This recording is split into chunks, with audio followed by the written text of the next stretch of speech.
अस्सलाम वालेकुम, welcome to my YouTube channel kitchen with Zaim. आज मैं आप लोगों के साथ इस ईद स्पेशल सीरीज़ के हवाले से एक बहुत ही मज़ेदार सा मीठे की रेसिपी शेयर करने लगी हूँ। आप लोग इस रेसिपी को मिस मत कीजिएगा, एंड तक देखिएगा, बीच में स्किप भी मत कीजिएगा। तो यहाँ पे मैंने जो है हाफ़ कप पिसी हुई चीनी ले लिया, आइसिंग शुगर, इसके साथ ही मैंने रूम टेम्परेचर पे एक एग है वो डाल दिया है इसमें, और इसको व्हिस्कर की मदद से चीनी को और अंडे को अच्छे से मिक्स कर लेना है ताकि स्मूथ हो जाए और एक क्रीम की शक्ल में आ जाए। मैं आप लोगों के साथ शेयर करने जा रही हूँ सूजी का केक, जो कि मिडल ईस्टर्न रेसिपी है, जिसको कि बसबूसा भी कहते हैं। आप लोग इस रेसिपी को ज़रूर ट्राई कीजिएगा, झटपट मिनटों में बन जाती है और बहुत ही कम इंग्रीडिएंट्स के साथ तैयार हो जाती है। यहाँ पे मैंने हाफ़ कप जो है वो इसमें दही डाल दिया है, घर का जमा हुआ ठीक दही था ये। अगर आप बाहर से ले रहे हैं तो आपने बहुत ज़्यादा लिक्विड ही नहीं लेना। 1/3 कप इसमें ऑयल डाल दिया है, अच्छे से इसको भी मिक्स कर लेंगे हम।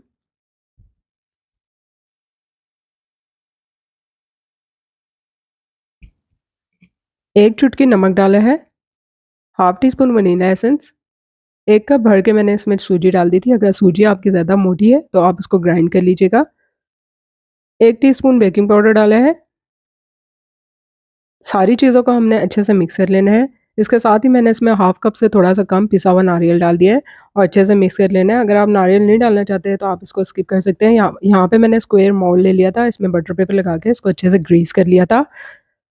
उसके बाद मैंने इसमें जो है वो केक का बैटर डाल दिया है। मैं इसे ओवन में बेक करने लगी हूँ तो 180 डिग्री सेंटीग्रेड पर 15 मिनट्स के लिए प्रीहीट कर लिया था, और 20 से 25 मिनट्स में केक मेरा अच्छे से बेक होके तैयार हो चुका था।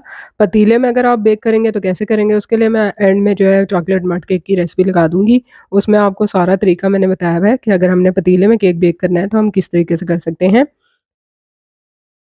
तो केक तो जा चुका है ओवन में बेक होने के लिए। इसके लिए जो हमने इसके ऊपर डालना है शुगर सिरप वो रेडी कर लेते हैं। 1 कप यहाँ पे पानी लिया है मैंने, 3/4 कप शुगर ले ली है। फ्लेम आपने मीडियम रखना है, बहुत ज़्यादा हाई नहीं करना।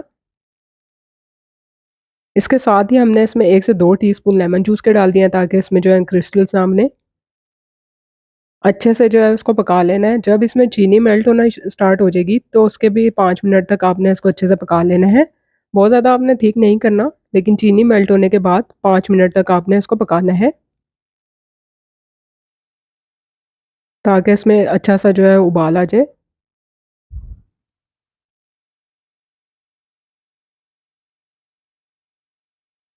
तो ये देखिए, अब मैंने फ्लेम जो है वो ऑफ कर दिया था और यहाँ पे केक जो है वो बेक हो रहा है।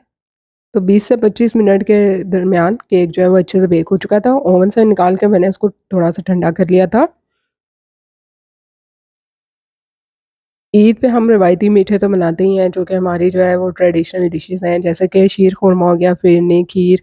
तो क्यों ना इस ईद पे कोई नया ट्राई किया जाए, तो आप लोग इस रेसिपी को ज़रूर ट्राई कीजिएगा। यहाँ पे मैंने एक शाशली की स्टिक ली है और इससे इस तरह से केक में मैंने जो है वो सुराख कर लिए थे, ताकि जब हम इसके ऊपर जो है वो शुगर सिरप डालेंगे, अच्छे से वो इसमें एब्ज़ॉर्ब हो जाएगा।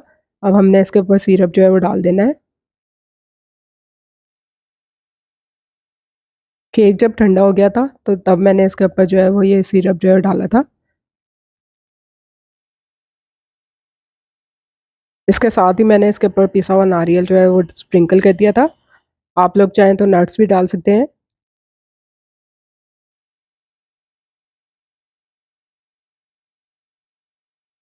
बहुत ही मज़े का होता है और बहुत ही नरम, जूसी और मज़ेदार होता है, तो आप लोग इस रेसिपी को ज़रूर ट्राई कीजिएगा।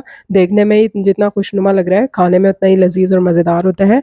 उम्मीद करती हूँ कि आप लोगों को ये ईद स्पेशल सीरीज़ के हवाले से ये रेसिपी पसंद आएगी। रेसिपी पसंद आई है तो लाइक और शेयर करना तो बनता ही है, और काइंडली काइंडली चैनल को सब्सक्राइब कर दीजिएगा, और उसके साथ बेल आइकन के बटन को भी प्रेस कीजिए ताकि आपको मेरी वीडियोज़ के नोटिफ़िकेशन जो है वो मिलते रहें।